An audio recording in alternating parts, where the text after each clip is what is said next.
Today's episode is about karma, and this is a big topic. We're just gonna scratch the surface a little bit today.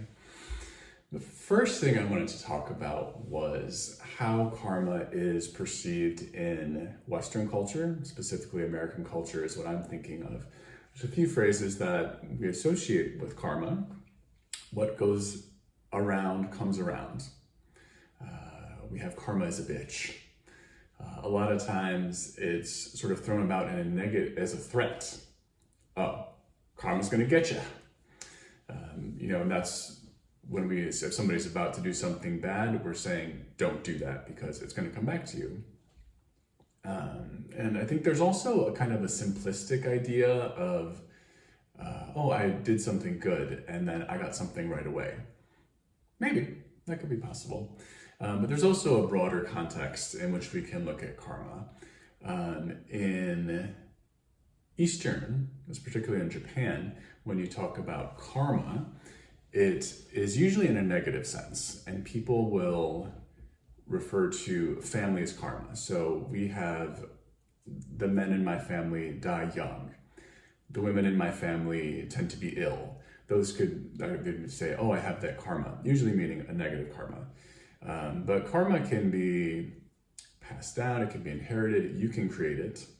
But really, so what karma all boils down to, if we want to get into a definition, it's the law of cause and effect. And positive causes produce positive effects, negative causes produce negative effects. This is a universal law. It's always in effect, it's always operating, it's part of the fabric of the universe, of the cosmos. So whether you're aware of it or whether you believe in it, it actually doesn't matter. It's always operating. So if you're, whatever religion you are, if you're a Christian, if you're Hindu, if you're Muslim, if you're whatever, or you believe in nothing, or you're pagan, or it actually doesn't matter. This is a universal law. It's always in effect. It's always working.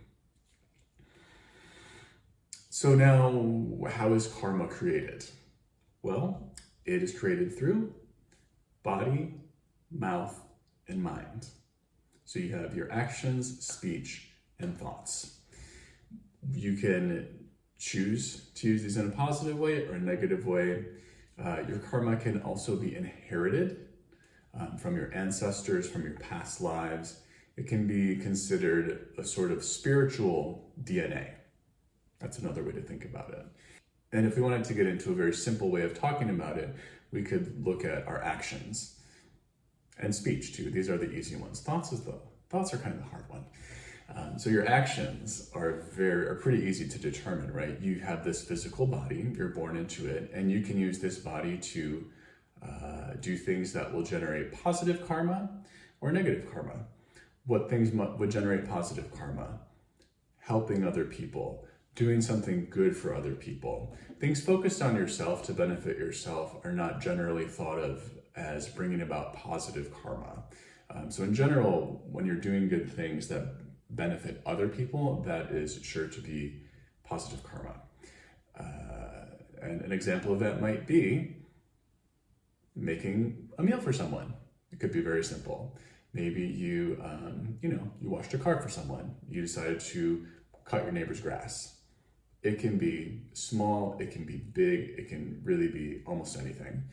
In esoteric Buddhism, there are specific things that you can do as related to Buddhist practice that generate positive karma, such as there are esoteric rites like merit transfer or homa. You can request merit transfer, so transfer the merit or karma of your practice to a spirit who's in suffering, a person who's in suffering. You could practice the genuine dharma. That's a way to create positive karma. You could do the 6 paramitas. Talk about those in another episode. You could chant sutras. You could read sutras, memorize sutras, copy sutras. Those are thought to be, there's sutras as a whole other topic, but let's consider sutras to be genuine dharma, what the Buddha taught, what Buddhas teach. And so interacting with those, copying them, memorizing generates positive karma. If you have prayer beads, doing the rub of prayer beads, that generates positive karma. So those would all be, so some of those are actions. Let's also look at speech. Speech is pretty easy to understand. So if your speech can basically either enlighten people, push them closer toward Buddhahood, or create delusions in people, push them farther from Buddhahood. We could look at that as positive, negative.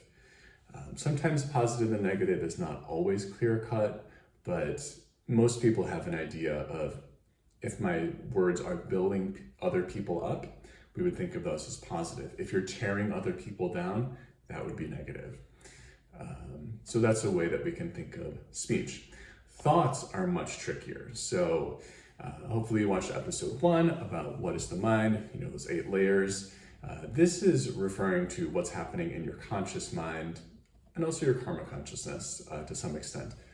But your thoughts, sometimes you have control of your thoughts. You can think something positive. You're not saying it out, sort of like speech, but not said out loud. It's speech that's happening here. And they can be positive. I'm so grateful for my parents. They did such a great job raising me. I'm so, I really love my neighbor. Like, they're so kind. Those are things that you could think. You could also say them, but those kind of thoughts about other people would be positive. Negative thoughts can be a bit more difficult to control. Controlling those is part of meditation. It's a part of practice overall, but it can be a very long road. And so you can avoid putting those purposeful, those proactive negative thoughts. Ooh, like, that outfit looks ugly, or oh my God, that person's so stupid. Why did they do that? Those are things that we can sometimes control and not put that negativity into our minds. But sometimes those thoughts can come from a little bit deeper. They can come from the manas consciousness. And that's something that you need to sort of clean out and scrub away, purify, if you will, through Buddhist practice, through spiritual practice. So that can be longer and take a lot more effort to deal with. It's a long-term goal. But so for the moment, we have an idea about what karma is. It is a universal law of cause and effect. And I hope you're all out there planting positive causes that are going to turn into beautiful positive effects, and that you'll feel joy and gratitude and wonderful things in your life. So that's a simple version, and we're going to go a lot deeper into this, so stick around. As always, please leave comments. Tell me what you're thinking about karma. If this was interesting for you, tell me I'm wrong. Tell me your experience. Tell me something.